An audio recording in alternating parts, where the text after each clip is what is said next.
વાલા વિદ્યાર્થીઓ નમસ્કાર, વેલકમ ટુ વામજા એજ્યુકેશન। આ વિડીયોની અંદર આપણે ભણવાના છીએ ધોરણ 8 વિષય ગણિતનું ચેપ્ટર 8મું છે બેઝિક પદાવલીઓ અને નિત્યસમ, જેમનું સ્વાધ્યાય 8.2નો ક્વેશ્ચન નંબર 1 છે। એકદમ વ્યવસ્થિત રીતના શાંતિથી સરળતાથી વ્યવસ્થિત શીખી લેવાના છીએ। ચાલુ કરતા પહેલાં જો તમે આ ચેનલને સબસ્ક્રાઇબ નથી કરી તો સૌથી પહેલાં તમારે સબસ્ક્રાઇબ કરી દેવાની છે, વિડીયોને લાઇક કરી અને તમારી હાજરી આ વિડીયોની અંદર તમારે પુરાવી દેવાની છે। તો ચાલો ફટાફટ આપણે આ વિડીયોની શરૂઆત કરીએ। શું શીખીશું તો કે બેઝિક પદાવલીઓ નિત્યસમનું સ્વાધ્યાય 8.2નો ક્વેશ્ચન 1। ક્વેશ્ચન 1 આપણી સમક્ષ આવી ચૂક્યો છે। શું છે પ્રશ્ન પહેલો? તો નીચે આપેલી એક પદીઓની જોડનો ગુણાકાર શોધો। આપણે સ્વાધ્યાય 8.1ના ક્વેશ્ચન 1ની અંદર આપણે સરવાળા શીખ્યા હતા, ત્યારબાદ ક્વેશ્ચન 2ની અંદર બાદબાકી શીખી હતી। હવે સ્વાધ્યાય 8.2નો ક્વેશ્ચન નંબર 1 છે, આની અંદર આપણે ગુણાકાર શીખશું, આના પછી ભવિષ્યમાં ભાગાકાર શીખીશું।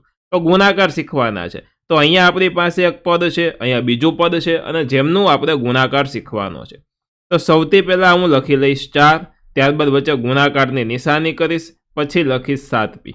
એટલું બધાને કરતા આવડે કે જેટલા પદો હોય એની વચ્ચે ખાલી ને ખાલી ગુણાકારની નિશાની કરવાની આવડે કે નહીં? તો કે હા આવડે। હવે આ 7 અને p આ બંને પણ ગુણાકારની ક્રિયા સાથે એકબીજા સાથે જોડાયેલા છે, તો સૌથી પહેલાં હું અલગ કરી દઉં, આપણને શીખવું સહેલું પડશે। તો 4 ગુણ્યા 7 ગુણ્યા p આ રીતના લખી શકું? તો કે હા। હવે જેટલા અચળ પદો છે, અચળ પદો કોને કહેવાય? તો જેટલા આંકડાઓ છે તેનો ગુણાકાર કરી દેવાનો છે। તો 7નો અને 4નો, આ 4નો અને 7નો ગુણાકાર કરી દઈએ। 4 7 28 અને અહીંયા શું છે? આ p છે, એ p ને અહીંયા લખી દઈએ। તો બાળકો આ આવી ગયો આપણો જવાબ, બરાબર। 28p છે, તે છે આપણો સરસ મજાનો આ દાખલાનો આન્સર। તો બસ આવું જ સહેલું છે ગુણાકાર, થોડા કંઈ અઘરા નથી, બધા જ વિદ્યાર્થીઓને વ્યવસ્થિત આવડી જાય તેવા છે। ચાલો જોઈએ નેક્સ્ટ। હવે જોજો, હવે છે આ બીજો ક્વેશ્ચન। ગુણાકારની અંદર આપણે નિશાનીઓમાં ખાસ ધ્યાન રાખવાનું થાય, નિશાની પણ જોશું।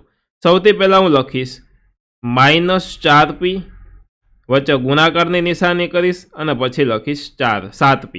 હવે શું કરીશ તો કે આ -4 અને આ p એની વચ્ચે હું ગુણાકારની નિશાની મૂકી દઉં। તો -4 ગુણ્યા p, પછી આ ગુણ્યા છે એ લખું, 7 લખું, અને આ બંનેની વચ્ચે પણ ગુણાકારની નિશાની મૂકી દઉં, એટલે કે ગુણ્યા 7 ગુણ્યા p। આંકડાઓનો અલગ ગુણાકાર, ચલ છે તેનો અલગ ગુણાકાર, આ છે આંકડા, ત્યારબાદ આ છે ચલ, બરાબર, એનો અલગ અલગ ગુણાકાર કરીએ।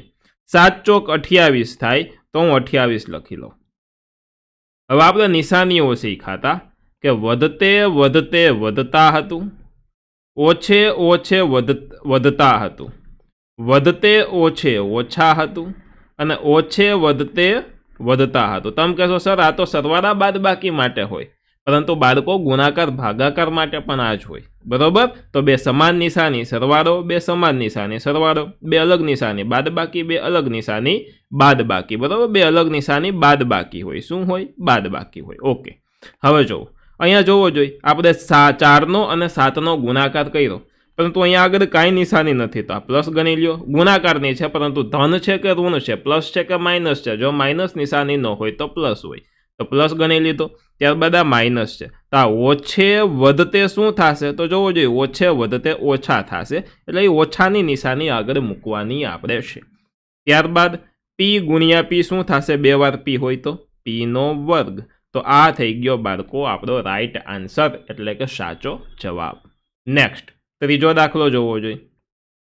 સૌથી પહેલું સ્ટેપ, બંનેની વચ્ચે હું ગુણાકારની નિશાની કરીને લખી દઉં છું। તો -4p ગુણ્યા 7pq। હવે અહીંયા પણ વચ્ચે આ બંનેની વચ્ચે ગુણાકાર મૂકી દઉં, અહીંયા પણ વચ્ચે જેટલા પદો છે તેની વચ્ચે હું અલગ અલગ ગુણાકારની નિશાની મૂકી દઉં। તો જુઓ, -4 ગુણ્યા p ગુણ્યા 7 ગુણ્યા p ગુણ્યા q મૂકી દીધું। ઓકે, આગળ હવે જુઓ, 7 4 28 થાય, આ વધતા છે, આ ઓછા છે, વધતે ઓછે ઓછા થાય, એટલે -28। હવે જોવો જોઈએ, અહીંયા p છે, અહીંયા p છે, p કુલ કેટલી વખત છે? 2 છે। જ્યારે 2 વખત p હોય તો p ની 2 ઘાત લખવાની હોય, એટલે કે હું લખીશ p ની 2 ઘાત। તો આ p અને આ p નો ગુણાકાર થઈ ગયો, આ બેનો થઈ ગયો। હવે વધ્યો છે q, તો એ લખી દઉં. ક્યુ એકવાર છે તો ખાલી ક્યુ એમને લખી દઉં. બરાબર, જ્યારે કોઈ વસ્તુ એકવાર હોય તો ઉપર એક ઘાત આવું ન લખો અને ખાલી એમને લખો તો આનો અર્થ એક ઘાત છે તેવો જ થાય છે.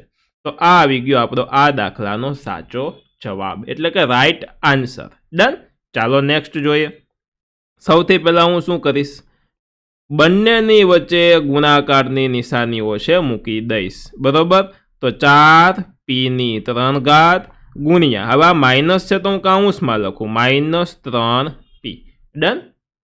જો હું કાઉન્સમાં ન લખત તો આ ગુણાકાર અને માઇનસ આવી રીતના બાજુમાં નિશાની થઈ જાત, એટલા માટે મેં કાઉન્સમાં લખ્યું. હવે બધાની વચ્ચે ગુણાકારની નિશાની મૂકી દઉં, એટલે કે 4 ગુણ્યા p ની 3 ઘાત ગુણ્યા -3 ગુણ્યા p. તો અહીંયા ગુણાકારની નિશાની મૂકી દીધી, આ બેની વચ્ચે ગુણાકારની નિશાની મૂકી. હવે આપણે આંકડાઓ જોઈએ તો 4 તેરી કેટલા થાય, 12 થાય. વધતે ઓછે ઓછા એટલે -12. હવે જોવો જોઈએ, અહીંયા પી કેટલી વાર છે, 3 વાર. અહીંયા પી કેટલી વાર છે, કાંઈ નો ઘાત હોય તો 1 વાર. તો કુલ કેટલી વાર થયા, 3 વાર અને 1 વાર. તો 3 + 1 કેટલી વાર થયા, 4 વાર થયા. એટલે p ની 4 ઘાત આવી રીતના આવશે. થોડીક હું તમને એક્સ્ટ્રા થિયરી કરાવી દઉં. અહીંયા મેં લખ્યું p ની 3 ઘાત. તો આ p છે એને આધાર કહેવાય, આ 3ને ઘાત કહેવાય. બરાબર. ત્યારબાદ બીજું હતું p, જે છે અહીંયા છે ખાલી p. તો એની કોઈ ઘાત લખેલી ન હોય તો એને એક ઘાત કહેવાય. જ્યારે આધાર સરખો હોય, બેયનો આધાર સરખો છે, વચ્ચે ગુણાકારની નિશાની હોય, આધાર સરખો હોય, ગુણાકારની નિશાની હોય, તો ઘાતોનો કરી દેવાનો સરવાળો. તો જો આધાર ભેગો લખો, મેં કીધું વચ્ચે ગુણાકારની નિશાની છે એટલે ઘાતનો સરવાળો કરી દઉં તો p ની 3 + 1 4 ઘાત થાય. જો થઈ ગયું તો એ જ આવ્યું આપણે 4 ઘાત. આપણે કેવી રીતના કાઉન્ટ કર્યું હતું કે અહીંયા 3 વખત p છે, અહીંયા કાંઈ લખેલું નથી તો એકવાર p છે, 3 + 1 થઈ ગયા 4 વાર p છે. તો આ રીતના આપણે કાઉન્ટ કરેલું હતું. તો બે સરખી જ વસ્તુ થઈ. પરંતુ આ જે થિયરી છે, આ થિયરી આપણે આગળના ધોરણમાં શીખી ગયા છીએ, પાછી મેં તમને વ્યવસ્થિત શીખવાડી દીધી છે. ડન છે. ચાલો નેક્સ્ટ. હવે આમાં ગુણાકાર કરવાનો છે 4p0 સાથે. તો મને કયો જોઈએ કે કોઈનો ગુણાકાર તમે 0 સાથે કરો, કોઈ પણ સંખ્યા હોય તો જવાબ શું આવે, 0 જ આવે. કોઈ પણ સંખ્યાનો ગુણાકાર 0 સાથે કરવામાં આવે તો જવાબ 0 આવે. તો ચાલો હું એક નોંધ પણ લખાવી દઉં. બરોબર, કે કોઈ પણ સંખ્યાનો ગુણાકાર, કોઈ પણ સંખ્યાનો ગુણાકાર 0 સાથે કરવામાં આવે, 0 સાથે કરવામાં આવે તો જવાબ 0 જ આવે. તો જવાબ 0 એટલે કે 0 જ આવે. તો બાળકો આ થઈ ગયો આપણો આમનો જવાબ. બરોબર, આ નોંધ પણ તમારે ખાસ ધ્યાન રાખવાની છે. તો આની સાથે સાથે આપણો આ ક્વેશ્ચન નંબર 1 છે તે પૂરો થાય છે. હવે જુઓ, તમારે બધાએ પ્લે સ્ટોરમાંથી વામજા એજ્યુકેશન એપ્લિકેશન ડાઉનલોડ કરવાની છે. તેમાં લોગિન કરી લેવાનું છે, ફોન નંબર નાખીને, નામને, ઈમેલ આઈડી ને એવું બધું વસ્તુ નાખીને. અહીંયા ઉપર તમારે તમારું ધોરણ સિલેક્ટ કરી દેવાનું છે. ત્યારબાદ અહીંયા ફ્રી કોર્સિસ નામનો ઓપ્શન છે, તેના ઉપર તમે જાશો એટલે બધા જ ચેપ્ટરના બધા જ વિડીયો તમને લાઇનસર બતાવશે. સાવ ફ્રી છે. તો ચોક્કસથી આ ટૂલ જે તમારા માટે બનાવેલું છે તેમનો તમે યુઝ કરો.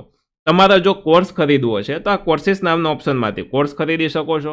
અને તમારા ધોરણના વોટ્સઅપ ગ્રુપમાં જોઈન્ટ થવું છે તો એ લિંક નામના ઓપ્શનની અંદર જાશો એટલે ત્યાં તમને વોટ્સઅપનું ગ્રુપની લિંક મળી જશે. તેની ઉપર ક્લિક કરીને તમે વોટ્સઅપમાં જોઈન્ટ થઈ શકો છો. તો આ હતો બાળકો ક્વેશ્ચન નંબર 1. આશા રાખું છું કે આખો ક્વેશ્ચન 1 છે મેં તમને વ્યવસ્થિત રીતે શીખવી દીધો છે, કરાવી દીધો છે. લગભગ હવે આમાં તમને ડાઉટ હોય નહીં. જો કોઈ ડાઉટ હોય તો કોમેન્ટ કરીને મને જણાવજો, હું ચોક્કસથી સોલ્વ કરવાનો ટ્રાય કરીશ. વિડીયો ગમ્યો છે તો ચોક્કસથી તમારે વિડીયોને લાઇક કરવાનો છે, ચેનલને સબસ્ક્રાઇબ કરીને બેલ આઇકન દબાવવાની છે. ધન્યવાદ.